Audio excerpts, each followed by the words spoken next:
Santiago Gimenez was a great player on a not-so-good team for a very brief amount of time, and we want to talk about what that's been like for him lately. Mau, can we call him a bust at this moment? Not yet. It's too soon. It would be unfair, but things have to.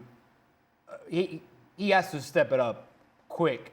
Now, very unlucky with that injury, but even before the injury, we discussed on this very same show that he was not performing at the level that it was expected from him. When you become the most important sign by none other than Zlatan Ibrahimovic, and he endorses you the way he did it in that position for that club, there's only one thing that's going to keep the fans relieved, calm, and still believing in you, and that is scoring. And he hasn't done it as of late. He even missed some quote-unquote clear opportunities. And then he got hurt. Before getting hurt, he lost his spot as a starter. And arguably, he became the third option at number 9 for Sergio Conceição. Then he gets hurt. We don't know exactly when he's coming back, apparently soon, but the clock's ticking for Santi to start scoring if he doesn't want to be called a bust. So far, I think now it's too quick for that, but at some point he's going to need to start scoring.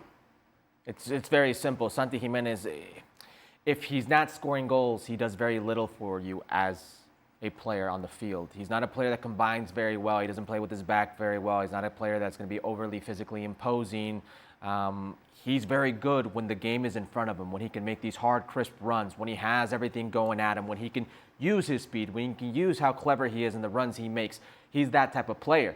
But if you're on the back foot and you need something else, as you've seen, Tammy Abraham has been a little bit more of need. Morata wasn't good for this team.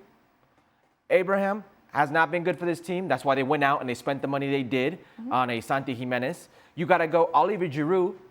The last time you had a productive night. And before that, we're talking way back into the glory years. That's how bad it's been at the 9 position for AC Milan. So they finally go out and they spend 40 million on a big striker that they thought was going to be Santi Gimenez.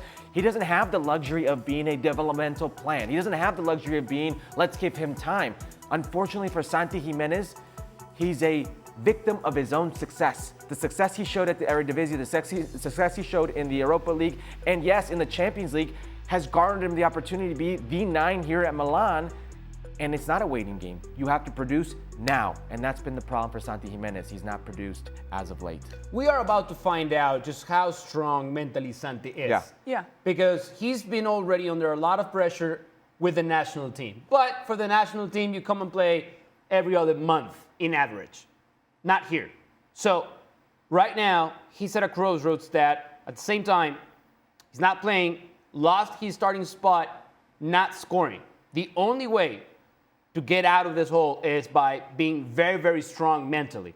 He has preached that. He has worked on that. We are about to find out just how good that element of his personality and his game really is. Nikki, what are they saying about Santi in Italy at the moment? Yeah, I just come back to the same thing I was saying before about the amount of uncertainty about almost everything at Milan at the moment. And again, this weekend, a brand new formation, this 3-4-3 we hadn't seen from them, which actually seemed to work pretty well. But it wasn't Santi, was it? In the middle of the attack, it was Luka Jovic who had an okay game. I think Milan, exactly as Herc said, they have had this for a long time. It was called the curse of the number 9 shirt there because they couldn't find number 9 who would be productive until Giroud, and it's been the same thing again since. They've actually got a lot of players on the books who feel like they should be able to fill that role effectively. You've just mentioned them, Abraham, Jovic, and now Santi, and no one's quite doing it. But I think the way Santi came in from Feyenoord, just as Milan are playing a Champions League tie against Feyenoord, which they then don't win, it almost feels like it plays into this same idea that it's just such a cursed position for Milan. Even when you go out and literally go and buy the guy who would have scored goals against you if you didn't buy him, it's not enough. And yeah, I think it's way too soon to write him off. I think that you can be cognizant that this is the middle of a football season. He's coming in the middle of a season on a team that has already changed manager in the middle of the season, for whom it turns out actually getting rid of Fonseca was not the end of all their problems. They've got a locker room that's got some big personalities that haven't always been seeing eye to eye in it. Some players who I've already mentioned on this show, Teo Hernandez and Rafael Leao, who've at times seemed quite oppositional towards their managers. And it hasn't been that you could bring in Conceição and he could just knock their heads together and make it all work either. So it isn't an easy club right now. And some of that criticism belongs to Ibrahimovic as well and to the owners. And I think that what happens this summer is going to be very defining for a lot of people there in terms of what their futures are and what their opportunities are.